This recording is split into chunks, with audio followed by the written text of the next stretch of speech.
بسم الله الرحمن الرحيم. إلهي baa mahadle ina gaarsiiyey maalintii ciidda oo ay noo dhammaatay bishii Ramadaan.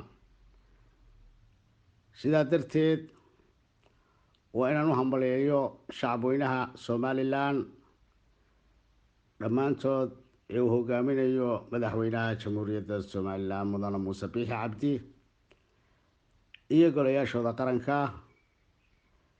ciidamada qaranka iyo dhammaan yar iyo weynba aan idhaahdo ehel iyo asxaabba.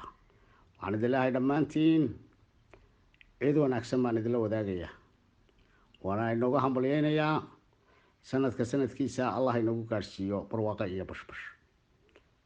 intaa ciidda kadib waxaa soo socota 18 May oo ah maalin weyn oo ciida iyadana waa aad loo weyneeyo oo Jamhuuriyadda Somaliland iska leedahay. maalintaana waxaan idin leeyahay hambalyo hana la weyneeyo, qof walba meesha uu joogo iyo hawsha uu joogo ha ka bilaabo sidii inoo dhaqanka ahayd ama inoo caadada ahayd 30 sannadood ama 31 sannadood ee ina dhaafay aynu u samayn jiray. ayaan iyadana hambalyo usoo dirayaa dhammaan ciidamada qaranka, madaxweynaha jamhuuriyadda iyo golayaashiisa qaranka iyo dhammaantood. waxaan idin leeyahay hambalyo iyada lafteeda ha loona diyaar garoobo. sanadkan jamhuuriyadda waxaa soo maray 2 dhibaato, labadaasoo ahaa abaar iyo gubashadii suuqii weynaa ee Waaheen. labadaba ilaahay waxaan ka baryaynaa inuu naga soo ciiyo, roobka inoo keeno.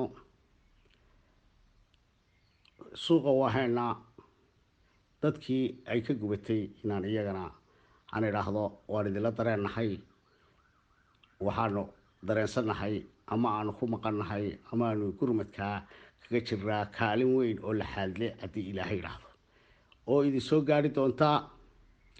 ayaanu ilaahay idankii qurbo joog ahaan aanu kaga jiraa, waxa weeye guntigaa dhiisha la iskaga dhigay.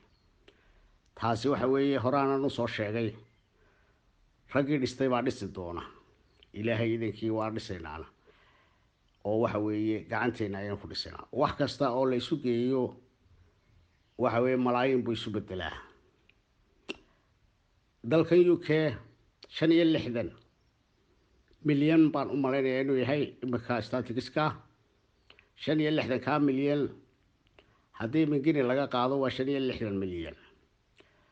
markaa sidaasaa loo shaqaynayaa, waa la isu geynayaa, gacmowda jir ayay wax ku gooyaan. in la siyaasadeeyo suuqa Waaheen way dhacday, maanta ka hadli maayo, waa ciid. dib baan u dhiganayaa, waxaan leeyahay ciid mubaarak, ciid mubaarak.